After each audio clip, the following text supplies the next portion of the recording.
India इस time में मौजूद हूँ ग्राम पंचायत सकड़ी दरसीबा ब्लॉक जिला रायपुर से और मेरे साथ दक्ष जी हैं। इनसे बात करूंगा। क्या उद्देश्य, क्या मुद्दा है? मेरा एकमात्र उद्देश्य है, यहाँ की महिलाओं का मैं आवाज बनना चाहती हूँ, उनके हक को दिलाना चाहती हूँ, उनके हित, उनके अधिकारों को मैं वापस कराना चाहती हूँ। गांव में बहुत सारी समस्या, जैसे मैं गांव में घूम रहा हूँ, चाहे तालाब हो या सड़कें हो, पानी हो, सड़कों में भी धूल मिट्टी इतने सारे उड़ रहा है। गांव की समस्या देखिए, हमको यहाँ रहते हुए आज करीबन 10 साल से ऊपर हो गए हैं। इन 10 सालों में मैं कम से कम 10 बार सकरी गई हूँ, लेकिन वही जल का समस्या, वही सड़क का समस्या, वही स्वास्थ्य का समस्या और सारी समस्या आज भी एज इट इज है जो 10 साल पहले थी। तो मैं चाहती हूँ कि इन समस्याओं को बदलाव किया जाए और इन समस्याओं का एक हल निकाला जाए। गांव के अंतर्गत जैसे कि तालाबों की सफाई हर महीने हो तो ठीक रहेगा। बिल्कुल, तालाबों में सफाई बहुत जरूरी है, क्योंकि वहाँ पानी की इतनी बड़ी समस्या है। अगर तालाबों को सौंदर्यीकरण किया जाए, साफ सफाई किया जाए, तो उस पानी को हम घर घर पहुंचाने में भी इजी हो जाएगा और लोगों तक नहाने धोने के लिए एक स्वच्छ वातावरण, स्वच्छ जल का विकास हो सकेगा।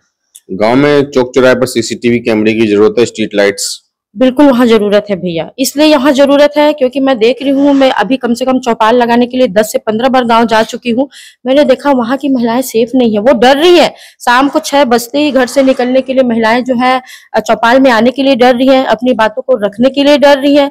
तो ये जो अपने गाँव में जो उनको एक डर का माहौल बनाया गया है, कहीं न कहीं उससे भी उनको निजात मिलेगा अगर चौक चौराहों पे सीसीटीवी कैमरा लग जाएगा। गांव में महिलाओं को आगे बढ़ाने के लिए और किस तरीके से हम उनको स्मार्ट गांव बना सकते हैं। दूसरा, नशे का यहाँ पे कारोबार इतना ज्यादा बढ़ गया है, हर एक बंदा 90% गांव में तो 90 लोग तो हिलते डुलते नजर आ रहे हैं। तो देखिए भैया, अगर गांव को स्वच्छ वातावरण करना है तो सबसे बड़ा जो उनका हथियार होता है वो शिक्षा होता है। और मैंने देखा ये सकरी गांव जो है राजधानी से लगा हुआ गांव है, यहाँ शिक्षा का स्तर अभी भी 8वीं क्लास तक है। अगर हम वो स्तर उठा दें, उन्हें हम उनके शिक्षा का स्तर को कम से कम 12वीं क्लास तक अगर कर दें, अगर शिक्षा बता दें कि शिक्षा आपका एक अधिकार है, आपका हथियार है, तो गांव का जो स्तर है वो अपने आप में आगे बढ़ जाएगा और लोग शिक्षित हो जाएंगे, अपने अधिकारों को समझेंगे। और बच्चा बच्चा जो जिनके हाथ में आज नशा के साधन है, उनके जगह पे उनके हाथ में कलम, कॉपी, किताब रहेगा। जिस तरीके से लगातार महिलाओं को आगे बढ़ के आना चाहिए, यहाँ पर ग्राम पंचायत में क्या एक खेल का मैदान जरूरी है, चाहे लड़की हो लड़के के लिए? बिल्कुल, हर गांव में खेल का मैदान जरूरी है। बच्चा शाम होते ही चौक पे बैठा है, मैंने देखा है कि बच्चे ग्रुप में अपने से बड़ों, अपने से छोटे के साथ बैठ के वहाँ हर घर में शराब बिक रहा है। बच्चे शाम होते ही जहाँ दौड़ के शराब की दुकान की तरफ अग्रसर हो रहे हैं। अगर इस तरह का अगर व्यवस्था किया जाए तो बच्चों में एक रुझान, एक ग्रुप बनेगा, वहां से उनका ध्यान हटेगा, खेल की ओर जाएगा। तो बहुत जरूरी है गांव में एक खेल का मैदान होना। गांव में बहुत सारी गरीब महिलाएं भी हैं जिनकी बेटी की वगैरह शादी होती है तो उनका जगह प्रॉपर जगह नहीं होता। इनके लिए एक सामुदायिक भवन बना जाए बहुत बड़ा, जहाँ पे बर्तन वगैरह भी रखे हो, पानी पीने का सब चीज। बिल्कुल भैया, गांव में इस तरह का सुविधा इसलिए भी होना चाहिए है जरूर, लेकिन वहाँ शासन इतनी ढीली है कि वहाँ लोग बैठ के शराब पी रहे हैं, जुए खेल रहे हैं। महिलाओं के जिस मकसद से वो भवन बनाया गया है, मैंने नहीं देखा कि उनको सुविधाएं मिल रही है। तो बहुत जरूरी है इस तरह के भवन बनना, जिसमें महिलाएं जा सके, अपने समूह से रिलेटेड, अपने विकास से रिलेटेड कुछ चर्चाएं कर सके, अपने जो उनके स्व सहायता समूह बनी है उसके विकास में, उसमें क्या क्या योजनाएं हैं, वहां बैठ के महिलाएं बात कर सके। तो उनके खुद के विकास के लिए इस तरह का भवन बनना अति आवश्यक है। गांव के अंतर्गत जितने भी यहाँ पर लाइब्रेरी हो या स्कूल की बात कर रहे हो या अस्पताल की बात करो, इनका मॉडर्न होना जरूरी है। स्वास्थ्य और शिक्षा के इंतजाम क्या किए गए हैं आपके गाँव में? सकरी गांव में अभी तक इस तरह की कोई सुविधाएं नहीं है, जहां लाइब्रेरी हो, जहां स्वास्थ्य केंद्र हो, जहां शिक्षा का स्तर राजधानी जैसे शहर में 8वीं क्लास तक है भैया।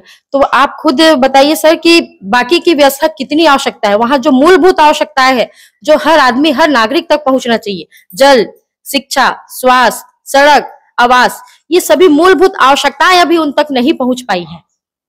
तो हमारा सबसे पहला मकसद तो ये मूलभूत आवश्यकताओं को उन तक पहुंचाना, उनके अधिकारों के लिए उनको जागरूक करना और सभी नारियों की आवाज बनना उनके अधिकारों, ये मेरा पहला मकसद है। और लाइब्रेरी जैसी बात हो गई तो ये तो हमारे आगे की प्लानिंग में है ही। गांव में जो है पक्का मकान, प्रधानमंत्री आवास और शौचालय वगैरह जो हम जगह जगह बहुत गरीब लोगों को नहीं मिले, उन तक पहुंचाना बहुत जरूरी है। मैताड़ी में भी बहुत लोगों का नाम कटा हुआ है। बिल्कुल, अभी हम जब भी यहाँ निकल रहे हैं, लोगों से जनसंपर्क कर रहे हैं, सबसे पहला उनका जो प्रश्न है वो यही है कि हमको रहते आज यहाँ 20 साल हो गए, 30 साल हो गए, 40 साल हो गए, पर अभी तक हमको आवास योजना का फायदा नहीं मिला है। जबकि कुछ करीबी लोगों का कहना है कि जो अभी आए हैं, जिनको 2 साल 3 साल हो गए, उनको आवास योजना मिल जा चुका है। हमने कम से कम 8 से 10 बार फॉर्म भरा है, लेकिन हर बार ये कह दिया है कि गया है कि हमारा फॉर्म जो है रिजेक्ट हो गया है। अगर फॉर्म रिजेक्ट होता है तो मैं ये जानना चाहती हूँ कि किसकी जिम्मेदारी है उनकी फॉर्म को फिर से भराया जाना, उनको वो अधिकार दिलाना। कहीं ना कहीं ये गांव के मुखिया की ही जिम्मेदारी होती है। तो क्यों नहीं कराया जा रहा है उनका फॉर्म, फिर से क्यों नहीं भराया जा रहा है, कारण क्यों नहीं बताया जा रहा है लोगों को कि क्यों रिजेक्ट हो रहा है, क्या कारण है रिजेक्ट होने का। तो कहीं ना कहीं इसमें मुझे एक लापरवाही दिख रही है। गांव में देख रहा हूँ सांड हो या गाय खुलेआम सड़कों पे घूम रही है, गंदगी तो फैला रही है, पन्नी खा रही है, बीमारी फैल रहा है, और लोग गाय का दूध निकाल के खुलेआम छोड़ दे रहे हैं और शाम को फिर वो अपने आप वापस घर आ रही है। बहुत लोगों को टक्कर मार दे रही है, बहुत लोग मर भी जा रहे हैं। बिल्कुल, इस तरह का अभी जब भी हम निकल रहे हैं, हम देख रहे हैं कि गांव में बिल्कुल समुचित नाली की कोई व्यवस्था नहीं है, और अगर नाली बने भी हुए हैं तो उसमें इतनी ज्यादा गंदगी और गार्बेज भरे हुए हैं कि नाली ब्लॉक है, घर घर मच्छर है, लोग बाहर बैठ नहीं सक रहे हैं गंदगी की वजह से, समुचित नाली का विकास नहीं है। और सबसे बड़ा जो वहां का है, जो परेशानी जो झेल रहा है, जल की समस्या है। जल की समस्या आज इतनी बड़ी समस्या नहीं है कि उसका निदान नहीं किया जा सके। सिर्फ बाहर बाहर टंकी बनाया गया है, टंकी सूखे पड़े हुए हैं। तो ये बात जो है गांव के लोगों को भी समझ में आ रही है कि ये समस्या का निदान हो सकता है, लेकिन उनको मार्ग नहीं मिल रहा है कि किस तरह से किया जाना चाहिए। तो ये सारे रास्ते हम चाह रहे हैं कि एक बार खुले, वो समस्या का हल हमारे पास है, वो समस्या का हल लेके हम आप गांव वासियों तक पहुंचना चाहते हैं, और आपके गांव में जिस तरह की मूलभूत समस्याएं से जो आप जूझ रही हैं, उन सभी का हल हम लेके आपका मदद करना चाहते हैं। आपका नाम? दक्षा साहू है। जैसे मेरे साथ दक्षा साहू जी, साफ साफ कहना है, जनता अगर मौका देगी तो ग्राम पंचायत सकड़ी को स्मार्ट गांव बनाया जाएगा, जिसमें लाइब्रेरी हो, स्कूल हो, अस्पताल हो, एम्बुलेंस हो, पीने के लिए स्वच्छ पानी हो। जिला रायपुर से रंजन जायसवाल की रिपोर्ट।